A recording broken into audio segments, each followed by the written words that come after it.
सुप्रभात बच्चों। आज हम पढ़ेंगे हिंदी क्षितिज काव्य खंड में अगली कविता। ठीक है, कविता का नाम है उत्साह और इस कविता में क्या है, दो कविताएं एक साथ हैं। एक का नाम उत्साह है, दूसरे का नाम है अट नहीं रही है। अब इन दोनों कविताएं के जो कवि हैं वो है सूर्यकांत त्रिपाठी निराला जी। तो सबसे पहले हम क्या करेंगे, जो कवि हैं थोड़ा उनके बारे में जानेंगे। ठीक है, देखो सूर्यकांत त्रिपाठी निराला का जन्म बंगाल के महिषादल गांव में सन 1899 में हुआ। वे मूलतः गढ़ाकोला जिला उन्नाव उत्तर प्रदेश के निवासी थे। ठीक है, जो सूर्यकांत त्रिपाठी का जो जन्म हुआ वो उनका जन्म बंगाल के महिषादल गांव में सन 1899 में हुआ। वे मूलतः उन्नाव जिले के उत्तर प्रदेश के निवासी थे। ठीक है, लेकिन उनका जन्म बंगाल में हुआ। निराला की औपचारिक 9वीं तक के शिक्षा 9वीं तक महिषादल में हुई। अब इनकी जो निराला जी की जो शिक्षा थी 9वीं तक की शिक्षा उन्होंने वहीं जहाँ उनका जन्म हुआ था महिषादल में ही हुई। उन्होंने स्वाध्याय से संस्कृत, बांग्ला और अंग्रेजी का ज्ञान अर्जित किया। अब उन्होंने क्या किया, निराला जी ने स्वयं पढ़े और स्वयं ही उन्होंने क्या किया, संस्कृत, बांग्ला और अंग्रेजी का ज्ञान उन्होंने अर्जित किया, ग्रहण किया। ठीक है, वे संगीत और दर्शन शास्त्र के भी गहरे अध्येता थे। अब देखो निराला जी क्या थे, कविता एक कवि के साथ साथ ही वो क्या थे, एक संगीतज्ञ भी थे और दर्शन शास्त्र के भी गहरे ज्ञाता थे। रामकृष्ण परमहंस और विवेकानंद की विचारधारा ने उन पर विशेष प्रभाव डाला। अब देखो जब इन्होंने सूर्यकांत त्रिपाठी निराला जी ने जब उन्होंने रामकृष्ण परमहंस और विवेकानंद के बारे में जाना, उनको पढ़ा, उनके बारे में जाना, तो उन्होंने क्या किया, इनके ऊपर बहुत प्रभाव डाला। निराला का पारिवारिक जीवन दुखों और संघर्षों से भरा रहा। आत्मीयजनों की असामयिक निधन ने उन्हें भीतर तक तोड़ दिया। अब देखो जो निराला का जो पारिवारिक जीवन था, जो उनके घर में जो भी थे वो क्या था, उनका जीवन बहुत दुखों और संघर्षों से भरा था, क्योंकि उनके जो माता पिता थे वो बचपन में ही उनकी मृत्यु हो चुकी थी। जब उनकी मृत्यु हुई तो वो अंदर तक बहुत टूट चुके थे। साहित्यिक मोर्चे पर भी उन्होंने अनवरत संघर्ष किया। सन 1961 में उनका देहांत हो गया। अब देखो परिवार का दुख तो उन्होंने झेला ही, साथ ही जब वो साहित्य में आए तो साहित्य में भी उन्होंने बहुत सारा उन्हें दुख संघर्ष करना पड़ा, बहुत दुख झेलना पड़ा और 1961 में इनका देहांत हो गया। ठीक है, 1961 में इनकी मृत्यु हो गई। अब देखो इनकी जो प्रमुख रचनाएं हैं वो है अनामिका, परिमिल, गीतिका, कुकुरमुत्ता और नए पत्ते। उपन्यास, कहानी, आलोचना और निबंध में भी उनकी ख्याति अविस्मरणीय है। निराला रचनावली के 8 खंडों में उनका संपूर्ण साहित्य प्रकाशित है। ठीक है, अब देखो जो इनकी प्रमुख रचनाएं हैं वो है अनामिका, परिमिल, गीतिका, कुकुरमुत्ता और नए पत्ते। ये इनकी कविताएं हैं। ठीक है, कविताओं के साथ साथ ही इन्होंने क्या किया है, उपन्यास, कहानियाँ, आलोचना और निबंध भी लिखी है।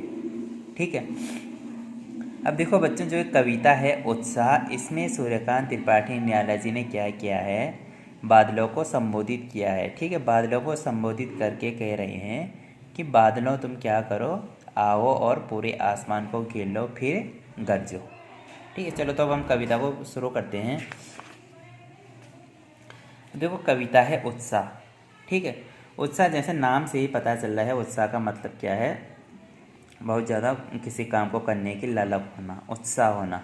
ठीक है, अब देखो कह रहे हैं कवि कि बादल गरजो, घेर घेर घोर गगन धराधर ओ, ललित ललित काले घुंघराले, बाल कल्पना कैसे पाले, विद्युत छवि उर में कवि नवजीवन वाले, वज्र छिपा नूतन कविता, फिर भर दो बादल गरजो। ठीक है, कवि क्या कह रहे हैं, सूर्यकांत त्रिपाठी निराला जी क्या कह रहे हैं कि बादल गरजो, घेर घेर घोर गगन धराधर ओ, ललित ललित काले घुंघराले, बाल कल्पना कैसे पाले। कि ये क्या है, जो ये उत्साह है एक कवि का ये आह्वान गीत है। आह्वान का मतलब वो किसी को संबोधित कर रहे हैं। ठीक है, कि कवि क्या करता है, बादलों को संबोधित करते हुए कहता है कि हे बादल तुम गरजो, तुम सारे गगन को घेर लो। फिर वो आगे कवि कहते हैं निराला जी कि हे बादल, बालक के समान सुंदर दिखने वाले काले घुंघराले बादल, ठीक है, बालक के समान दिखने वाले काले घुंघराले बादल, बच्चों की अनंत कल्पना के कोमल बादल। बच्चों की क्या है, बहुत कल्पना रहती है कि बादल गरजेंगे, फिर हम क्या करेंगे, बारिश में नहाएंगे, चारों तरफ अच्छा मौसम होगा। तो वही कवि कह रहे हैं कि बच्चों की अनंत कल्पना के कोमल बादल, अपने हृदय में विद्युत की छवि अंकित करने वाले बादल, तुम क्या करो, अंकित करने वाले बादल, नवजीवन देने वाले कवि के समान बादल, तुम क्या करते हो, किसानों को जो जो निराशित लोग रहते हैं, जो निराशा रहते हैं, उनको तुम नए जीवन देते हो। तो वही वो कह रहा है कि तुम नए जीवन देने वाले हे बादल अपने अंदर के विद्युत रूपी वज्र को छिपाकर नई कविता की रचना कर दो। जो तुम्हारे अंदर जो विद्युत है, जो बिजली है, उसको तुम छिपाकर एक नई कविता की रचना कर दो। हे बादल तुम गरजो। आशय यही है, इस कविता का जो आशय है वो यही है कि कवि क्या करता है, बादल का आह्वान करता हुआ कहता है, बादल को संबोधित करते हुए कवि कह रहा है कि वह अपनी गर्जना के दीनहीन, शोषित और निरुत्साहित लोगों में उत्साह का संचार कर दे। जो निराश लोग हैं, जो बहुत जीवन में बहुत दुखी हैं, जो निराश हैं, उन लोगों को तुम क्या कर दो, गरज के बरस करके उनमें एक उत्साह भर दो, ठीक है, जिससे फिर कोई उनके शोषण का साहस न कर सके और शोषित युग के नव निर्माण में अपना योगदान दे सके। ठीक है, तो इसमें कवि क्या कह रहे हैं कि तुम जो निरुत्साहित लोग हैं, जो निराशित लोग हैं और जो शोषित वर्ग है, जिनका लोग बहुत ज़्यादा शोषण करते हैं, जो गरीब लोग रहते हैं उनका लोग शोषण करें, तुम क्या करो, ऐसे गरजो, ऐसे बरसों की उनके अंदर क्या है, एक नई प्रेरणा जागे, वो कुछ करने को, उन्हें कुछ काम करने को या कुछ करने को उनके अंदर एक उत्साह हो, जिससे क्या करे, कोई भी उनका शोषण नहीं कर सके। वो क्या करे, कोई नए कार्य करने में, नए काम करने में अपनी रुचि दिखाए, कोई नया काम करे जिससे कि वो खुश रहे।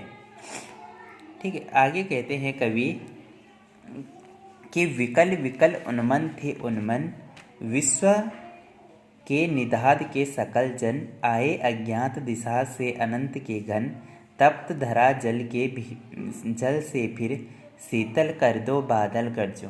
अब कवि निराला जी आगे कह रहे हैं, बादलों के छाने से पूर्व की दशा का वर्णन कर रहे हैं कवि, कि जब बादल छाए हुए नहीं थे, उससे पहले जब आसमान साफ था, तब का वर्णन निराला जी कर रहे हैं कि ग्रीष्म ऋतु में सभी लोग गर्मी में अत्यधिक व्याकुल हो रहे हैं। ठीक है, गर्मी का मौसम है तो लोग बहुत ज़्यादा व्याकुल हो रहे हैं, लोगों को बहुत गर्मी लग रही है, वे बड़े अनमने से हैं। तभी विश्व की गर्मी को दूर करने वाले, व्याकुल लोगों के मनों को शांत करने वाले अनंत बादल अज्ञात दिशा से आए। ठीक है, जब बादल अज्ञात दिशा से आए तो कवि प्रार्थना करता हुआ कहता है, कवि क्या करता है, प्रार्थना करता हुआ कहता है कि हे बादल, गर्मी के कारण यह पृथ्वी तप रही है, गर्मी के कारण यह पृथ्वी तप रही है, तुम इसे जल की वर्षा करके पुनः शीतल कर दो बादल, हे बादल तुम गरजो।